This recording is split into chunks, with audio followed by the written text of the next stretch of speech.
तम्बाकू, हुक्का, बीड़ी, ये इस बॉडी के लिए हानिकारक है। और तकरीबन समाज, किसी भी समाज में देख लो, सब पीने लगे। हुक्का, बीड़ी, तम्बाकू, शराब, मांस खाना, भुक्की पीना। ये क्यों पिलाता? ये पिलाता मन रूप में। ये काल सबके अंदर एक एलिमेंट रूप में रहता है, इसने छोड़ रखा एलिमेंट। जैसे परमात्मा का एलिमेंट तो आत्मा है और काल का एलिमेंट ये मन है, तो इसने सारी को बद्ध करवाणी जीवते। किस लिए? कि जितने ये बकवाद खावेगा पीवेगा उतना ही इसके बॉडी में उसका अंश लिप्त होगा सूक्ष्म शरीर में। तो उसके बाद फिर वो जो का तो ऊपर जाकर जब उसको भूना जाता है, जिसने घना हुक्का पी रखा है, घनी शराब पी रखी है, वो देर तक वहां भूना जाता है कि उसमें अच्छा माल होता है इस काल का। तो वहां सबको इसलिए डाला जाता है कि जो सारे जीवन में इसने जो खाया पिया, कुछ तो बॉडी शरीर सुख सुथुल शरीर इससे ठीक रहा, शेष उसके अंदर जम जाता है और वो इतने गर्मी के बिना छूटता नहीं। वहां इनको तड़फाया जाता है, हाहाकार मच जाती है, अचेत हो जाते हैं कुछ देर के बाद, और फिर उसका समय निर्धारित है, उसके बाद उनको वहां से उठा दिया जाता है और वो जो गंध है उसका सारा नीचे चला जाता है अलग से उसके पात्र में। और ये प्राणी अपने आकर के फिर धर्मराज के दरबार में आते हैं, फिर अपने कर्मानुसार कोई पशु बनो, पक्षी बनो, मनुष्य बनो या राजा बनो, जाओ, उसका काम पूरा हुआ। तो परमात्मा कहते हैं जहां ये तपस्या पर भूनने जा रहे थे प्राणी धर्मदास, में वहां आके खड़ा हो गया। इनका बुरा हाल हो रहा था, रो रहे थे। कहीं पर तो एक परिवार के दो सदस्य वहीं भूनने जा रहे थे, वहां उनके गुरु भी साथ पटक वहीं पर भूनने जा रहे थे, ऋषि महर्षि भी वहां पर भूनने जा रहे थे। और जब मैं वहां जाकर खड़ा हुआ, एकदम उस तपस्या की जो तपत थी, जलन थी, वो एकदम शांत होगी।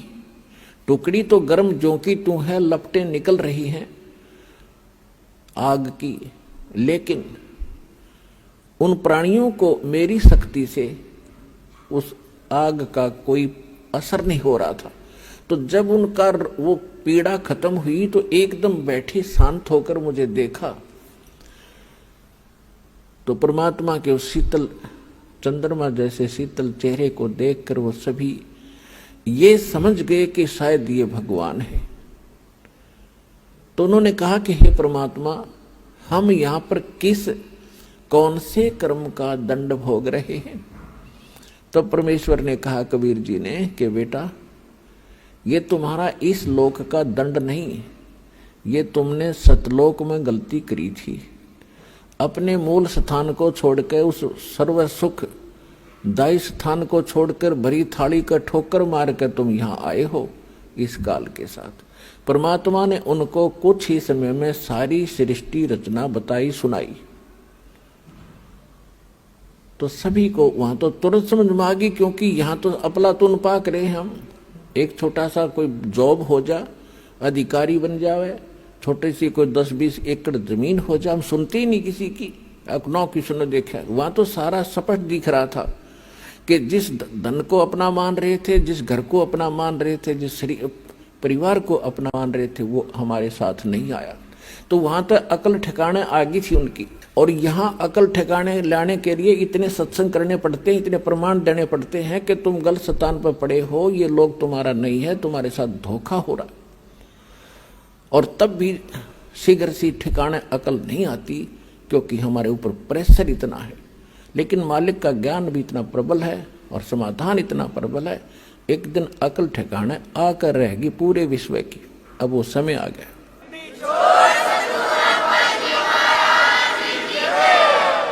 तो सभी ने करबद्ध होकर कहा, परमात्मा हमें छुड़वा लो इस गंदे लोक से। तो परमेश्वर ने कहा कि भी ऐसे नहीं होगा।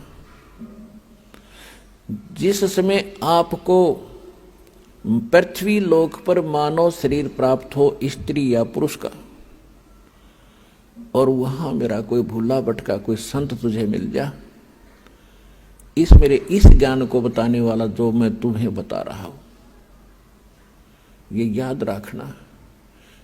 उसकी शरण में चले जाना, वो जो विधि बताओगा भक्ति की, वो भक्ति करना बेटा। फिर तुम्हें वहां भी सुखी करूंगा, और फिर तुम इस तपस्या पर नहीं आओगे, बाईपास ले जाऊंगा, तुम वो भक्ति करना। तो वहां तो सभी हां भर रहे थे कि कान पकड़ते हैं भगवान, आज के बाद इस काल का नाम नहीं जाप करेंगे, हम इसने याद भी नहीं करेंगे, हम आपकी भक्ति करेंगे।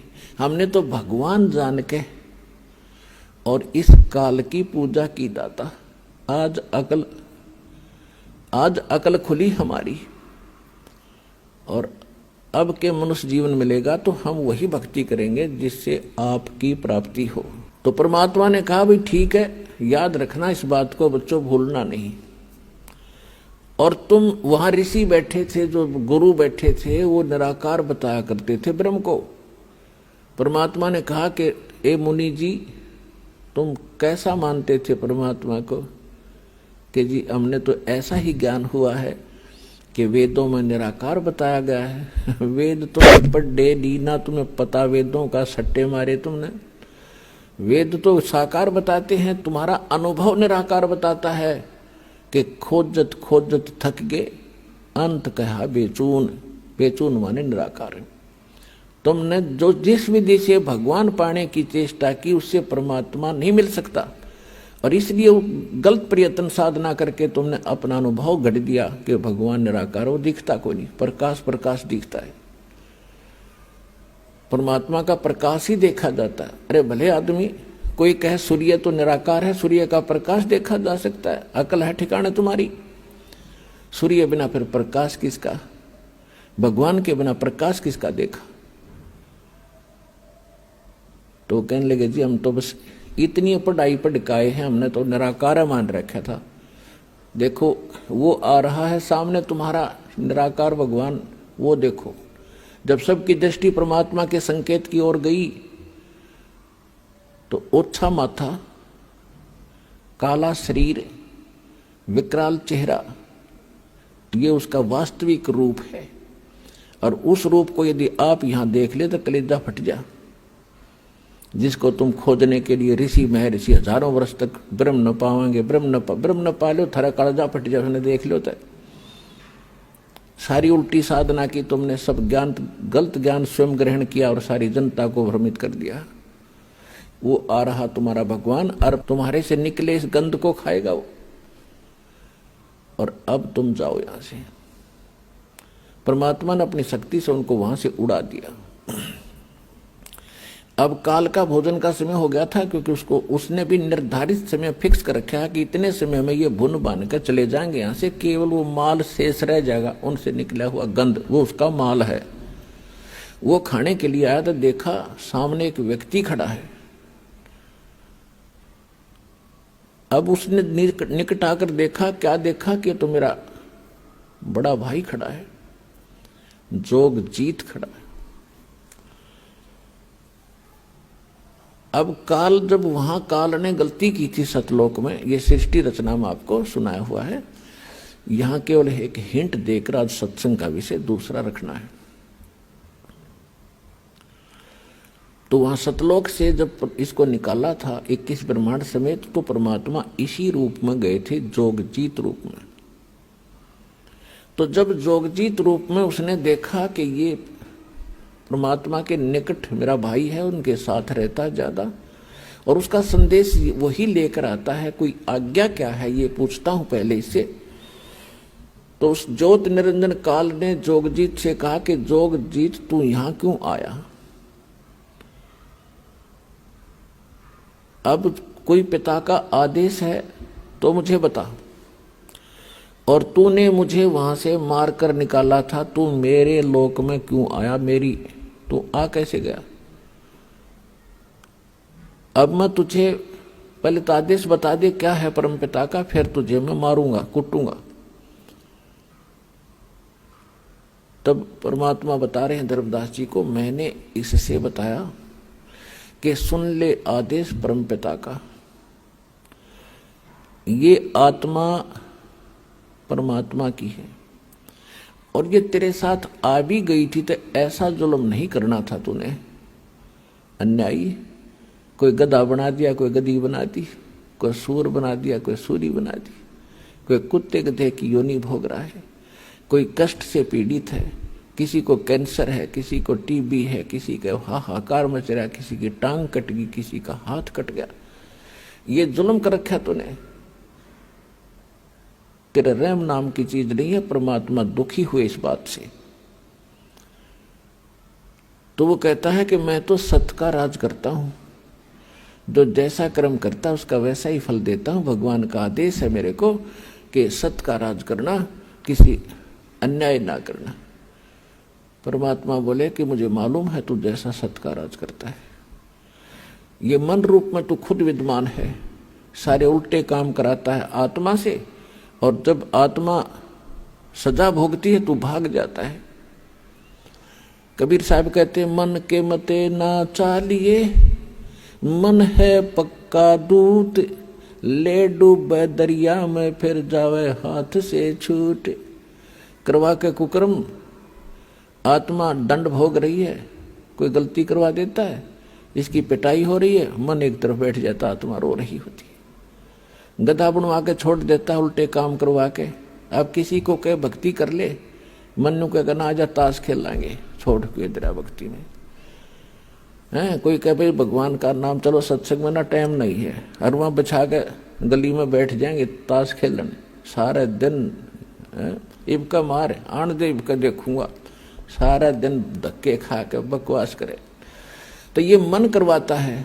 और जब आत्मा जाग जाएगी, झांखे भी नहीं इन कर्मों को, तो आत्मा को यहाँ जगाया जाता है, इसका मूल ज्ञान बताया जाता है, ये कहाँ की रहने वाली है, वो स्थान याद कराया जाता है, ये सत्संग में याद कराया जाता है।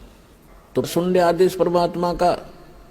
जोगजीत रूप में भगवान कह रहे हैं कि मैं नीचे जाऊंगा, सभी तेरे ब्रह्मांड सब लोक में जाऊंगा, नीचे के स्वर्ग लोकों में, ब्रह्मा विष्णु महेश की नगरी में, और पृथ्वी लोक पाताल लोक पर जाऊंगा। सब जीवों को बताऊंगा कि ये भगवान नहीं है जिसको तुम परमात्मा मान बैठे हो, ये वो परमात्मा नहीं है।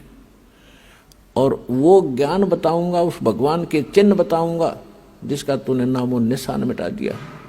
मैं इसलिए आया हूं, आदेश है परमात्मा का। नीचे जाऊंगा, तेरी पोल खोलूंगा, तेरा भांडा फोड़ूंगा कि तू काल है, तेने जुल्म कर रखा है, इनके साथ सारी उल्ट साधना करवा के इनकी दुर्गति कर दी है।